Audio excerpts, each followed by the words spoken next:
New tension over Hurricane Sandy relief. Moments after the House voted on the fiscal cliff bill, members voted to adjourn delaying the $60.4 billion bill into the 113th Congress, which convenes tomorrow. The adjournment followed a last-minute decision by Speaker John Boehner to pull back the vote. The surprise move is still setting off both Democrats and Republicans. We should have an open debate. That's what democracy is all about. And all of a sudden, because the Tea Party or, some conservative element is worried that they have to vote on another spending bill, all of a sudden the Speaker says, well, we can't do this today. Talk to the people. Look into their eyes. Understand their needs. Come walk with me, Mr. Speaker. Maybe then you can have the leadership that is necessary to get this bill passed today. The dismissive attitude that was shown last night toward New York, New Jersey, and Connecticut typifies, I believe, a strain in the Republican Party. This should not be the Republican Party. This should not be the Republican leadership. But the spokesman for House Speaker John Boehner says the bill will come up for a vote. The, quote, Speaker is committed to getting this bill passed this month. Joining me now is Congressman Peter King, a Republican from New York. Congressman King, thanks so much for being on the program. Thank you, Luke. I understand that John Boehner is going to meet with members of the New Jersey and New York delegation later today. This is what he said will be the first thing he'll do in the new Congress. Is that enough for you right now?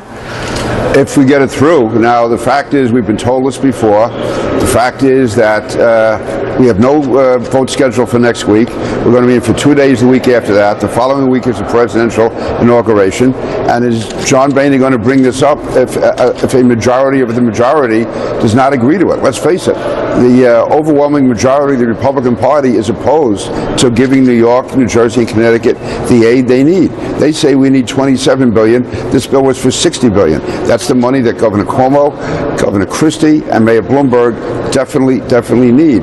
So just having a vote doesn't mean very much unless it's for the full $60 billion. And I don't know how the Speaker is going to do that if he follows his policy of saying that you have to have a majority of the majority. It's very difficult to get anything out of that conference, especially when you're dealing with the Northeast. If the Speaker can do it, fine. We've been down this path now for the last month, where I've been assured time and again that everything was fine. I was in with the Speaker, with Governor Cuomo. Governor Christie was in with the Speaker. I met with the Majority Leader, Eric Cantor, a number of times. And by the way, Eric, as far as I can tell, has been entirely straight with us. As late as last night, he was trying to get the bill on the calendar. But I would just say that, if this is not delivered, and very quickly, Republicans have no trouble finding New York when it comes to raising money. And I would just say anyone from New York or New Jersey who contributes 1 penny to congressional Republicans after this should have their head examined. Now, you say you are essentially now a man without a country. You didn't rule out a party switch. You are not ruling out voting against Speaker Boehner for Speaker tomorrow. How are you going to vote in that election? And could you become a Democrat by the end of the month? First of all, I never started switching parties. What I'm saying is that when you're in a party, you give them a deference. On some votes, you may not fully agree, but you vote with the party with the understanding that when your region or your area is in need, the party will be there for you. So what I said is I'm going to look at every vote from a different perspective now. They can't count on any vote from me at all. I'm going to look at each vote entirely on its own merits, because I just can't trust the party to be there for my region of the country, for the interests that are very important to me, including Homeland Security in many respects. But this was really almost like the final nail in the coffin. No, I'm not. I'm more conservative than many people in the Republican Party. I believe in a strong national defense, strong Homeland Security, but I also don't believe in a regional bias. President Obama just released a statement saying that when tragedy strikes, it's Americans' duty to come together to help those in need, urging Congress to pass this type of relief bills. Why do you think Boehner is not moving on this? Congressman Darrell Issa, your colleague, said that this New York, New Jersey senators, they packed this bill with pork. I want to put up a graphic that Politico did. They said that from this bill, there's about $150 million that goes to fisheries in Alaska, $2 million for a new roof on the Smithsonian, $8 million for equipment for Homeland Security and Justice Department. Do you think that's the reason why your House Republican colleagues aren't moving on this and Speaker Boehner's not moving on this? Or is Boehner worried about showing a preference to New York City for some of the more conservative red state members of his conference? Well, that statement from Congressman Issa shows how quick House Republicans are to jump the gun against New York. The fact is, every one of those items was taken out of the bill. Every one of those items, they were put into the Senate and taken out in the House. The bill that was going to go on the House floor did not have any of those items at all that Darrell Issa was talking about. I think probably some of the political reality for John Boehner, and he'll have to say it himself because he wouldn't talk to us last night, I would say yes, with the fiscal cliff and with people in the party talking about spending, he thought it was maybe too much to put together, but this is always separate. This part of leadership is to be able to distinguish and to say that this is something that is not part of ordinary spending. Historically, we have always stood with other regions.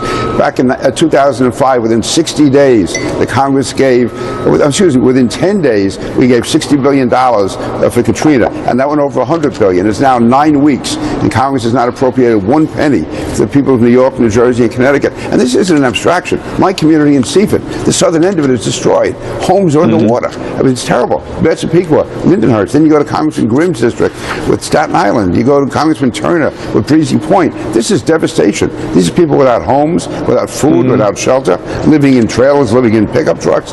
This is not the United States of America. And on that, Governors Cuomo and Christie released a statement saying that continued inaction by the House is inexcusable. I'm going to put up a graphic right now that shows the most expensive storms in the history of the United States.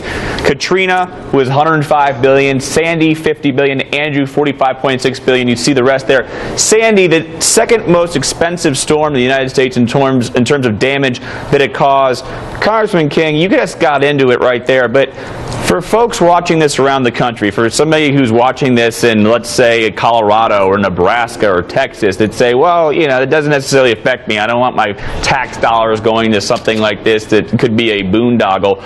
What is being faced by your fellow New Yorkers on the ground right now by this money not getting there? First of all, we have thousands of people without homes. We have others living in homes that are torn apart, where they're living under tarpaulin, where they're living in pickup trucks. You have many jobs have been lost, businesses destroyed, incredible property damage, and the local governments. The local governments, Nassau County alone has $6.5 billion in cost. All of the expenses that went into the maintenance, the cleanup, the first responders, the police, the fire. A sewer maintenance plant was destroyed. A waste treatment plant. I mean, this is what we're talking about, the cost, the infrastructure. In New York City, Battery Park Tunnel destroyed, decimated. Lower Manhattan subway system, incredibly damaged. But in my district alone, you have homes where people cannot go back to their home. My daughter has had people living in her home for 9 weeks. Neighbors of hers in Amityville have lost their home. So this goes on. You can go community by community. These are real people. And by the way, I would say to the Speaker, these also are people who historically have voted Republican. Imagine going back to them a year from now, a year and a half from now, and saying, by the way, vote for me for Congress. I'm the guy that couldn't get you the money, even though we got it from Mississippi and Louisiana and all the other parts of the country, and I have absolutely no problem voting for that. Everyone, as I recall, everyone from New York immediately voted to help every other part of the country whenever we've had one of these natural disasters. This is a national obligation.